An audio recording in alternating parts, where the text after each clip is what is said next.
नमस्कार दर्शकों, बहुत बहुत स्वागत आप सभी का एपेक्स न्यूज इंडिया के विशेष कार्यक्रम भाग्य कनेक्शन में। आपके साथ मैं हूं ऐश्वर्या।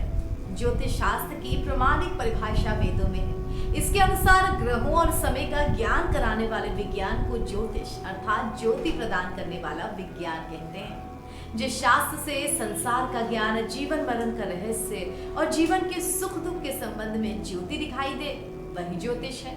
और आपके लिए हमने अपनी इस विशेष प्रस्तुति में शामिल किया है भाग्य से जुड़े सभी पहलुओं को। हम अपने इस कार्यक्रम में आपके लिए पंचांग और राशिफल के अलावा धर्मशास्त्र पे करते हैं एक विशेष चर्चा भी। और हमेशा की तरह स्टूडियो में हमारे साथ मौजूद होते हैं धर्मशास्त्री, विद्यावारिधि दीनदयाल मणि त्रिपाठी जी। आचार्य जी, आपका बहुत बहुत स्वागत। तो भाग्य कनेक्शन के एक और इस नए एपिसोड की हम करते हैं शुरुआत। और सबसे पहले जानते हैं कि आज का पंचांग क्या कहता है, कौन सा मुहूर्त शुभ है, कौन सा अशुभ, क्या कुछ कहती है ग्रहों की चालें। आचार्य जी, शुक्रवार का पंचांग किस प्रकार रहेगा?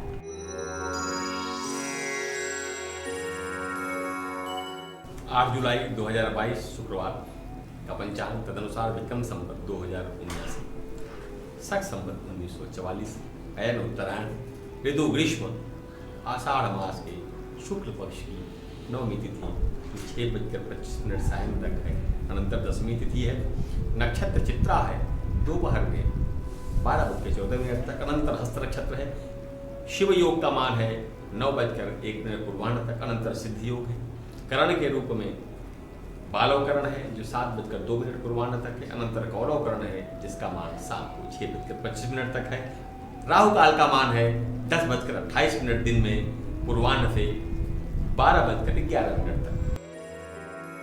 दर्शकों, तो ये था शुक्रवार का पंचांग। साधकों के लिए माला जपना एक बड़े ही महत्व की वस्तु है और आज हम धर्मशास्त्र में इसी पर चर्चा करने जा रहे हैं। भगवान के स्मरण और नाम जप में बड़ी शक्ति होती है। अपने भाग्य कनेक्शन के पिछले एपिसोड में हमने आचार्य जी से वर्णमाला के बारे में जानकारी ली थी और आज आचार्य जी हम आपसे जानेंगे कि जो मणिमाला होती है इसके बारे में हमारे दर्शकों को विशेष जानकारी दीजिए।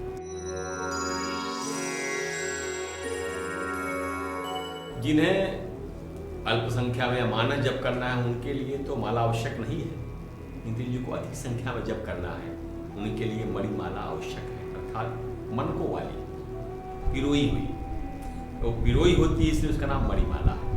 यह माला अनेक वस्तुओं की होती है, जैसे रुद्राक्ष है, तुलसी, शंख, पद्माक्ष है अर्थात कमलगत्ते के बीज हैं, पुत्र जीवक, जिया पोता भी इसको कहते हैं, मोती, स्फटिक, मणि, रत्न, स्वर्ण, मूंगा, चांदी, चंदन और कुश का मूल, ये सभी से, इन सभी से के मणियों से, मनकों से माला तैयार की जाती है। तो वैष्णवों के लिए तुलसी और स्मार्त, शैव, शाक्य आदि के लिए रुद्राक्ष की जो माला है वो सर्वोत्तम मानी गई है।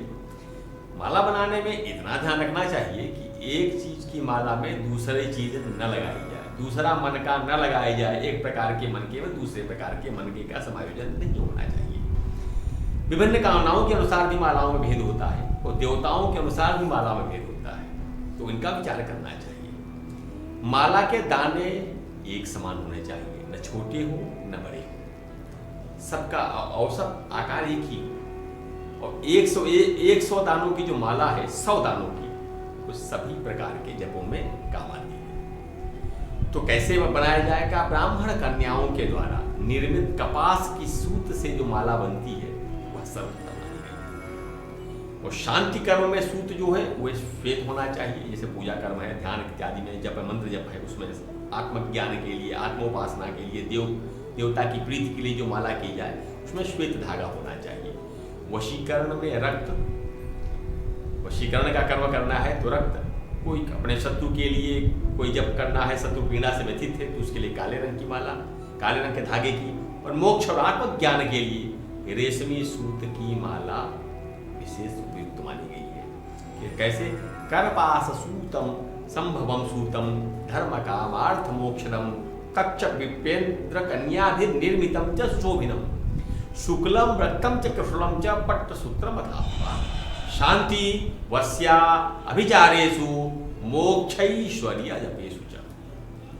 तो ब्राह्मण, क्षत्रिय, वैश्य और शूद्रों के लिए क्रमशः सफेद, लाल, पीली और काले रंग के जो सूत हैं उन्हीं में माला को गुथना सर्वोत्तम माना गया है। अथवा सभी अगर एक ही रंग लेना है तो सभी वर्गों के रक्त वर्ण का सूत सभी कामनाओं को देने वाला होता है। कैसे करें? क्या सूत को तिगुना कीजिए जिस सूत में गूथना है, और तिगुना करके गूथिए। प्रत्येक मणि को गूथते समय ओंकार या अपने गुरु मंत्र को जपें और मातृका वर्ण अ से लेके 6 तक का उच्चारण करें, बिंदु लगाकर, जैसे अंग, प्रणव बोले, फिर अंग, कम, खम इत्यादि। पूरा वर्ण जो 50 अक्षर है वो बोलना चाहिए। उसके बाद दूसरा मन का गूथिए। प्रणव लगा के अंग बोलिए, फिर प्रणव लगा के आम बोलिए, फिर प्रणव लगा के ईम बोलिए, फिर प्रणव लगा के ईम बोलिए। इस प्रकार 100 मन के हैं तो 100 मन के इस प्रकार गूथे जाएं। शुक्लम रक्तम च पीतम च कृष्णम वर्णेषु चक्रमात् सर्वेषामेव वर्णानाम रक्तम सर्वेषां प्रथम। अर्थात सभी वर्णों के रक्तमाला, रक्त वर्ण का सूत्र अच्छा है। कैसे? उसका प्रमाण ये भी पहले बताया। उसका प्रमाण ये है कि त्रिगुणी कृत्य ग्रंथ है शिल्प शास्त्रता। शिल्प शास्त्र के अनुसार त्रिगुणित माला, त्रिगुणित सूत्र में इनको ग्रंथित करना है मालाओं के मनकों को। और कैसे करना का? एक मात्रिका वर्णम, एक मात्रिका वर्णों के साथ। सतारम प्रजपेन सुधी, सतार, तार युक्त, तार कहते हैं प्रणव को। उसके साथ उन अक्षरों में जिन अक्षर है उनके ऊपर बिंदु लगा के जपना है। मणिमादाय सूत्रेण ग्रंथेन मध्य मध्यतः, बीच बीच में वो गांठ लगाते जाए और प्रणव लगा के एक वर्ण के वर्णों के ऊपर बिंदु लगा करके अंग की मात्रा, अनुस्वार की मात्रा लगा कर जपना है। अब तो 2 मणियों के बीच में जो गांठ देते हैं उसके संबंध में विकल्प है। चाहे तो गांठ दे और चाहे तो न दे, लेकिन दोनों बातें ठीक है। माला गुथने का मंत्र अपना इष्ट मंत्र भी है, अपने मंत्र से भी जो गुरु मंत्र मिला है, इष्ट मंत्र मिला है, उसको भी जपें। अंत में ब्रह्म ग्रंथ दें। जब दोनों गूथते हुए बीच में आएगा, अंत दोनों मिलेंगे तो ब्रह्म ग्रंथ देना है। फिर सुमेर को गूथें और पुनः ग्रंथि लगावे। सुमेर गूथने के बाद उसके ऊपर ग्रंथि लगाना है। तो स्वर्ण आदि के तार से भी माला पिरोई जा सकती है। रुद्राक्ष के दानों में जो मुख और पुच्छ का भेद होता है, तो मुख में कुछ ऊंचा होता है, कुछ नीचा होता है। तो पिरोने के समय ध्यान रखना है कि दानों का मुख परस्पर मिल जाए और पूंछ का पूंछ से मिल जाए। तो गांठ देनी हो तो 3 फेरे की अथवा 2.5 फेरे की गांठ लगानी है। उसमें ब्रह्म ग्रंथ भी लगा सकते हैं। इस प्रकार माला का निर्माण करके उसका आगे संस्कार किया जाता है जपने हेतु। बिल्कुल दर्शकों, गुरुजी से हमने जाना कि किस प्रकार की जो माला है वो आपके लिए सर्वाधिक सही है और किस प्रकार माला को बनाया जाना चाहिए। और अब वक्त हो गया है उसका जिसका आप सभी को था इंतजार, यानी कि राशिफल को जानने का। तो आइए आचार्य जी से जानते हैं कि मेष, वृष, मिथुन और कर्क यानी कि प्रथम 4 राशियों का शुक्रवार का दिन कैसा रहने वाला है। सबसे पहले बात करते हैं मेष राशि की।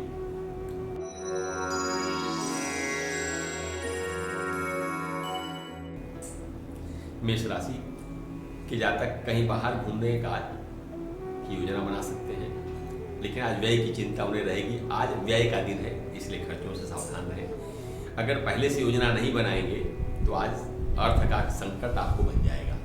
तो इसके व्यवस्थित करके ही आज आपको आज व्यय करना है। वृषभ राशि के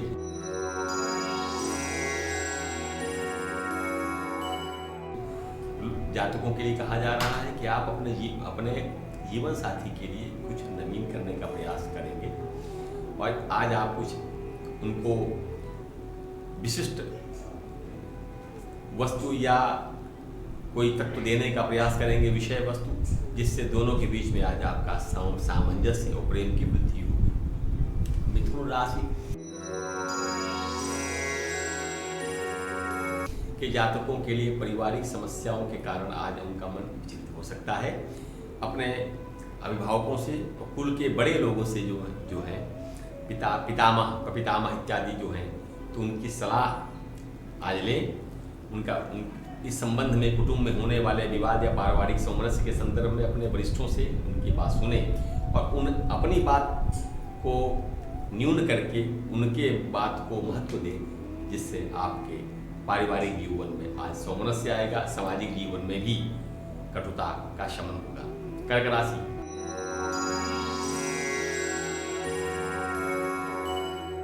आज के दिन आज बाहर के भोजन से बचना चाहिए। उदर क्लेश हो सकता है, भोजन संबंधी पीड़ा हो सकती है। शुद्ध पौष्टिक गृह निर्मित भोजन ही आज आपके लिए करना सुंदर और आवश्यक होगा।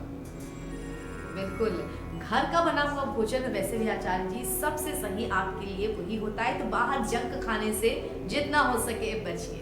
आइए एक कदम आगे बढ़ते हैं और अब जान लेते हैं अगली 4 राशियों यानी कि सिंह, तुला, कन्या और वृश्चिक राशि वाले जातकों का आज का दिन कैसा व्यतीत होने वाला है।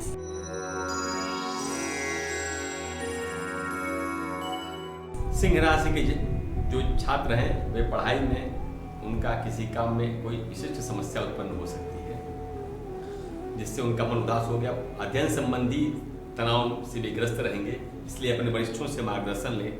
आज आपको अपने वरिष्ठों से मार्गदर्शन लेने का दिन है, जिससे आपकी समस्याओं का समाधान मिलेगा।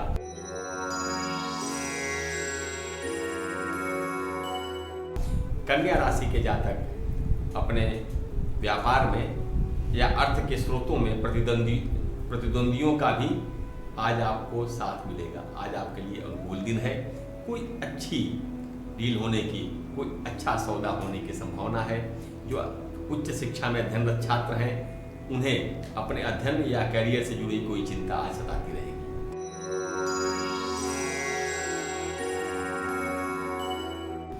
तुला राशि के जातक, उन जातकों के लिए जो गृहिणियां हैं उनके लिए आज का दिन शुभ संदेश लेकर आया है। आज आपको अपेक्षाकृत काम का दबाव कम रहेगा, कुछ नया करने का विचार होगा और उन नए विचारों को आप मूर्त रूप में आज परिवार में दिखा पाएंगी, उनको प्रकट कर पाएंगी अपने कार्यों के द्वारा।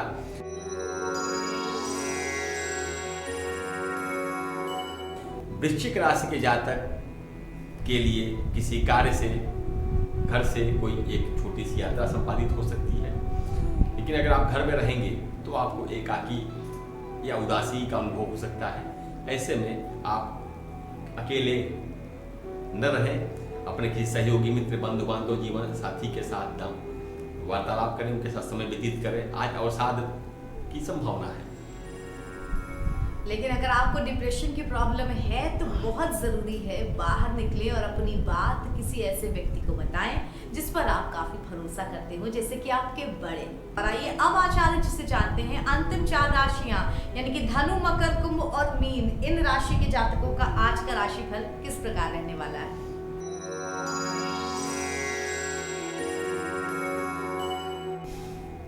धनु राशि के जातक अपने जीवन साथी से या प्रेमी से किसी बात को लेकर के मनमुटाव कर सकते हैं। अगर आप धैर्य से काम नहीं लेंगे तो समस्या निकट हो सकती है। अगर शांत भाव से इसका सामंजस्य करेंगे तो जल्दी सुलझ जाएगी। अतः आज आपको अपने मन पे, वाणी पे, दोनों पे नियंत्रण रखना है।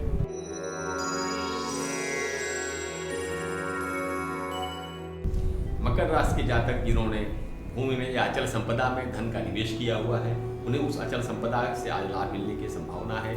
ऐसे में सूक्ष्म दृष्टि बनाए रखें, लेकिन उस व्यवसाय से जुड़ा हुआ कोई भी गंभीर विषय अन्यों से साझा करने से बचें। अपने विश्वसनीय के साथ ही उसको साझा करें और उसको बताएं। कुंभ राशि,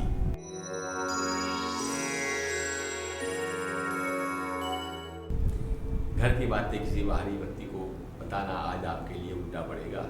घर के सदस्यों के बीच में कोई बात, पुरानी बात से भी मतभेद हो सकता है, इसलिए गड़े मुर्दे न उखाड़ें, प्रेम पूर्वक सामंजस्य बनाए रखें और अहंकार को प्रश्रय न देते हुए दूसरों की बात को सुने। मीन राशि के जातक